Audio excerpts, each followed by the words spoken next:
So today I want to go through the red anaphylaxis action plan. And before you tune out, if you don't have a child with anaphylaxis, it's highly likely that you're going to come into contact with a child who has had anaphylaxis or is high risk for anaphylaxis. If you have young children yourself, then and it's very, very important that we all know what to do, because it's not just that child's parents or carers or siblings that can give that EpiPen. It's anyone who is who's with them and who's able to give it. So it's really important, I think, because it's very simple. There's some very simple steps to it. I like to keep it very just like there's three main things that you basically need to do, and anyone can do them. We recently had a 4-year-old that we know of who gave himself his EpiPen because his nanny panicked and his sister knew what to do, but he got it first and he gave himself EpiPen. And he was 4 years old. Okay, so anyone can do it, and I'm just going to go through some of the bits now. So I've got the action plan here. So we can go through from the top. So this is the red anaphylaxis action plan, and this is what you would get if you are prescribed an EpiPen, if the doctor believes that you're at high risk of having an anaphylaxis.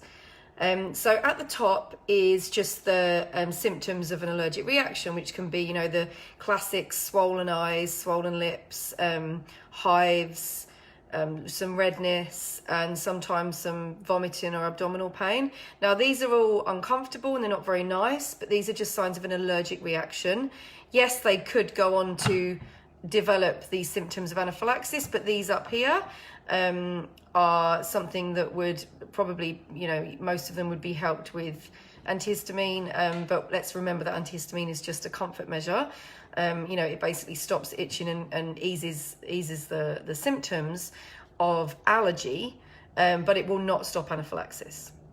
So there's no harm giving it, but if any of these symptoms down here, antihistamine is not going to fix these. Okay, so we'll go through some of these symptoms here. The one thing to note is that vomiting is not a sign of anaphylaxis in a food allergy.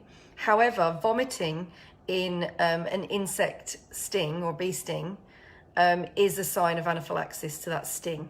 Okay, so different things here for food allergy and insect allergy, so just remember that. So down here we have the symptoms of anaphylaxis. I don't know if you can see them there. If you have an action plan, then you'll be able to see. You can also see this action plan for reference on the ASCIA website. ASCIA is the Australian Society of Clinical Immunology and Allergy. So you can have a look at it there and just get yourself familiar if maybe you have a grandchild with anaphylaxis or a nephew or a niece or something like that, or a friend's child. So let's go through them. Difficult or noisy breathing. So sometimes you can actually hear the child breathing, or maybe they're actually struggling to breathe, they're not breathing effectively. The noise you can hear is the constriction happening. Swelling of the tongue, that is something that can happen as well. That's kind of the classic symptom that you see on the Hollywood movies, but that's not necessarily the most common symptom. Swelling or tightness in the throat. Now, little babies or little children might do this and be grabbing at their throat, and slightly older children will be able to tell you that they're feeling tight or it's feeling funny in their throat. A wheeze or a persistent cough. These are the two probably most common. So a persistent cough is something that we probably see more commonly than some of the other symptoms. A cough that sort of comes out of nowhere and it's just persistent. It just doesn't, it's not stopping and it's suddenly got worse. Or a wheeze, and sometimes you can actually hear that wheeze. Obviously in the hospital we have the stethoscope, so we can hear the wheeze better. But sometimes if you put your ear very close, you might be able to hear that wheeze. And again, that's constriction in the throat, and the airways have become irritated, and that's what causes the wheeze. Difficulty talking or a hoarse voice. That can also translate to the voice just sounding different, and again that's due to the constriction that anaphylaxis is causing. And persistent dizziness or collapse. So an older child would complain that they feel dizzy, and that can be the blood pressure dropping during anaphylaxis, or sometimes they might just collapse. And a younger child would be pale and floppy. Okay, so I'm sure as a parent you would recognise that when your child is asleep or pale and floppy, there's a difference, and as a parent you would recognise that. As allergy professionals, we mostly recognize it as well, even though we don't know the children from before, because it just, you know, it has a look, it's unnerving when you see the child that's pale and floppy. So these are the things. So a good thing to ask your child when it comes to their throat feeling funny, if you think they've eaten something, is there's a difference between constriction and just itching. So often a food can cause a bit of an itchy throat when it goes down, if they have a sensitivity to it. And that's very different to constriction, okay? So an itchy throat can often be, you know, remedied by having a big drink of water and something else to eat and just washing away what it was that made their throat a bit itchy. However, constriction is different, and that, you know, is tightening. So what you can ask them is, does it feel like you've got bugs in your throat, or does it feel like you've got a stone in your throat? Okay, so the bugs feeling would be like the tingling and the itching, and the stone would be like constriction. So that's a question to ask a very young child that might help you decipher whether this is anaphylaxis or not.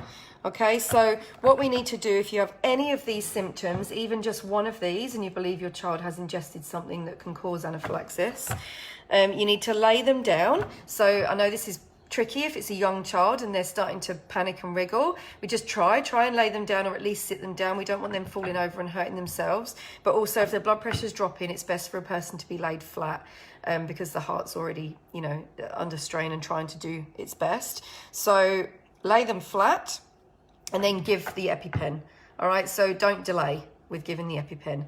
What is inside the EpiPen is adrenaline, and adrenaline is a natural hormone that we have inside our body. So if for any reason you gave it and it wasn't actually in hindsight needed, it doesn't matter. Your body knows what to do with adrenaline that it doesn't need. It will just get rid of it. It's short acting, it's short lived. And if in doubt, give. Okay, because once anaphylaxis takes hold, it can be harder to get it back under control.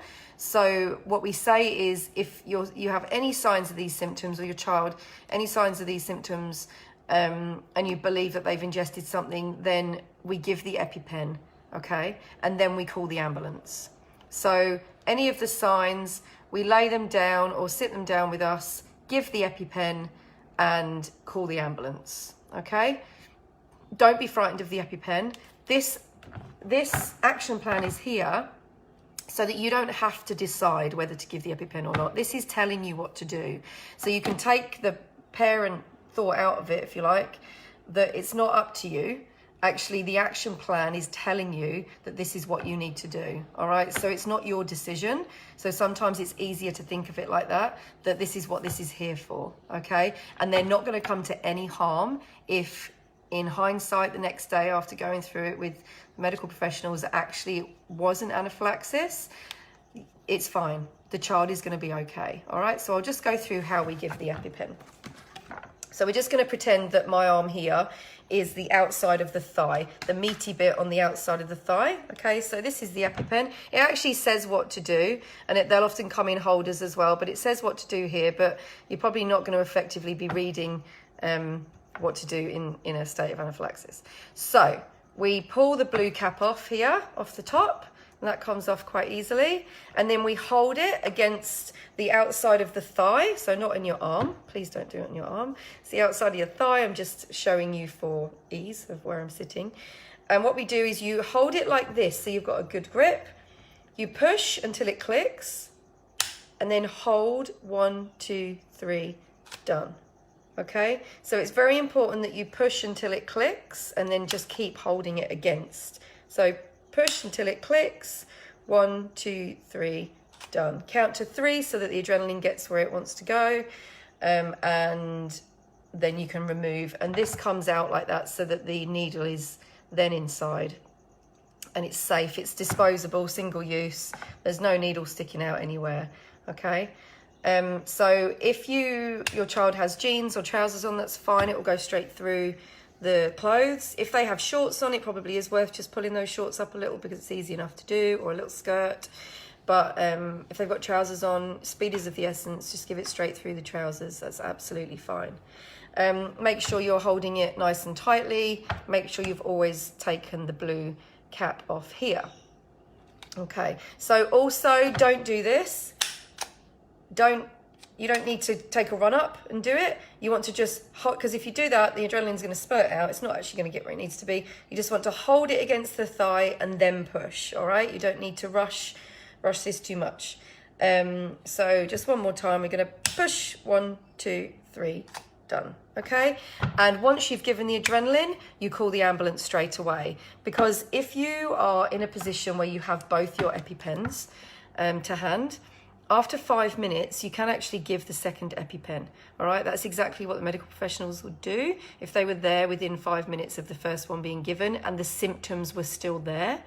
You could give another dose. So just to repeat that, if the symptoms are still there 5 minutes after you've given the first dose, you can give the second EpiPen that you have, okay?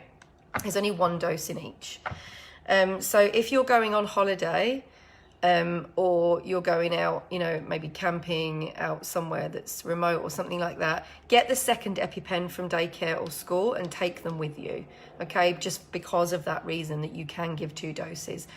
Most children only need 1 dose, but sometimes they'll need more than 1 dose, and that's where it's handy, especially if you're in an aeroplane or away from civilization, that you've got both doses, okay?